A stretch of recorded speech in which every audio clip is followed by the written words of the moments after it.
Hello everyone and welcome to another episode of Let's Edit. My name is Jared Hux and I am a wedding and portrait photographer based out of Myrtle Beach, South Carolina. Today we're working in Lightroom 5 on this beautiful portrait of a leopard that was taken by a good friend of mine. Let's get started. Okay, so we're going to try and make this a quick one today. Just because this is a very simple portrait, and as I move I'm going to go ahead and show you a few things. We're going to start off, I wanted to make this a very punchy color image, something kind of National Geographic-ish. So we're going to start in Visco 5 and Agfa Vista 100, okay, because I really like the punchy colors that everything gets, and we're going to start working in it. So let's go ahead and get started.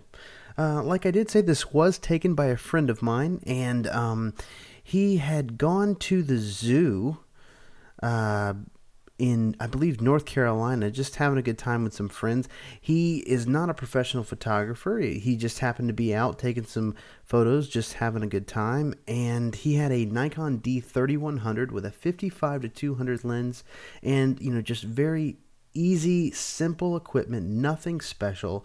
And he really did create something very nice here.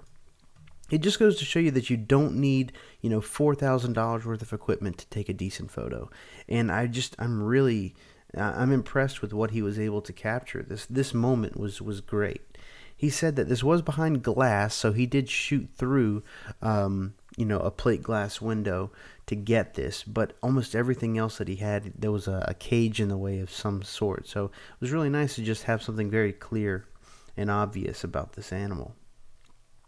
I'm going to bring the shadows up here, a little bit of clarity in the eyes. Alright, and I'm going to bring the highlights up. That way we can get some specular. Alright, and maybe just a little extra on the eyes, because I'm going to bring everything down just a tad.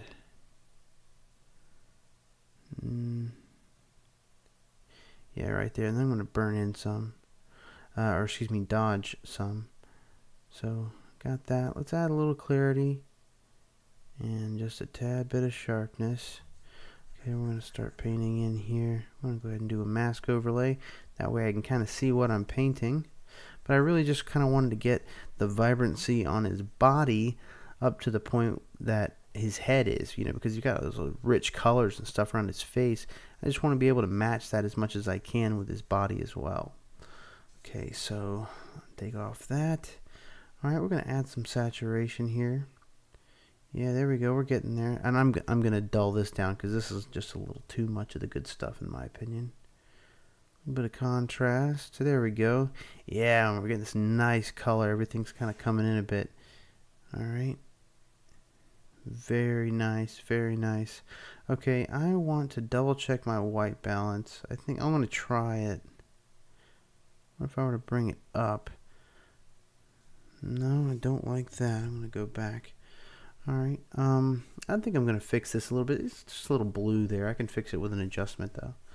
Not an issue. Okay, grab some clarity.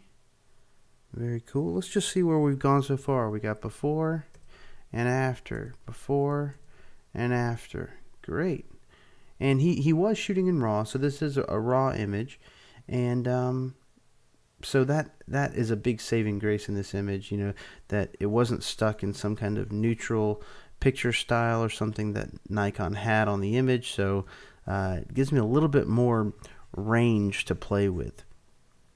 Just kind of taking out some of the background.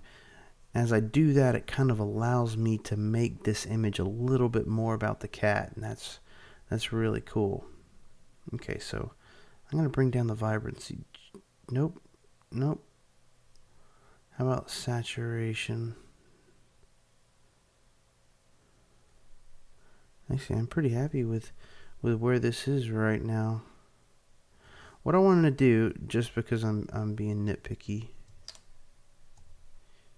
there we go, is I'm going to clone out just ever so slightly a couple of these whiskers.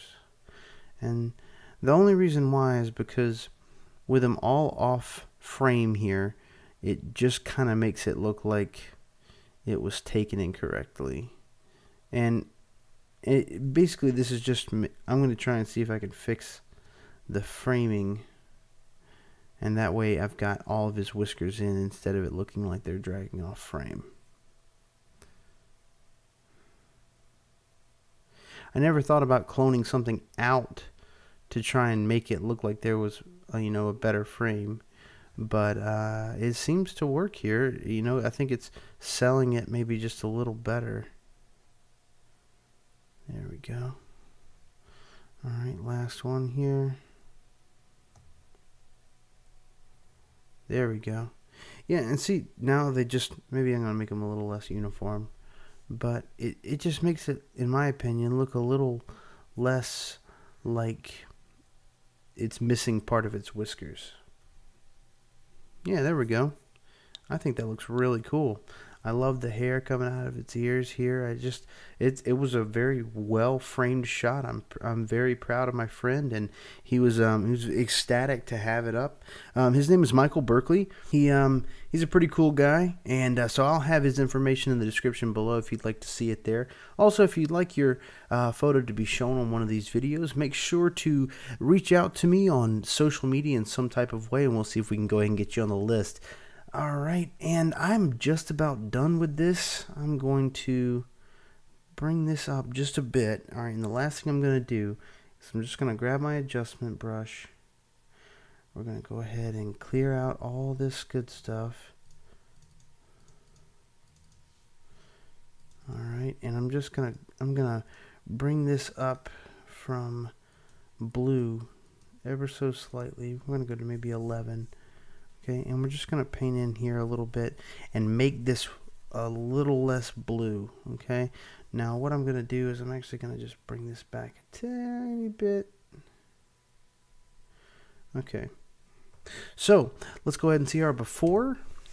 Alright, so this was before and after. I'm very happy with this, and I think this was a fantastic image. I'm really excited to have this, and I can't wait to share it with Michael. I think he's going to be very surprised as to how well this really did turn out.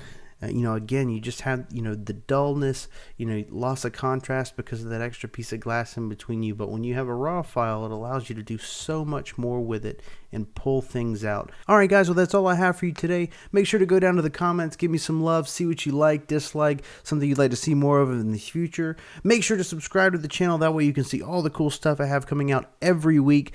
Thanks so much for watching, guys. See you next time.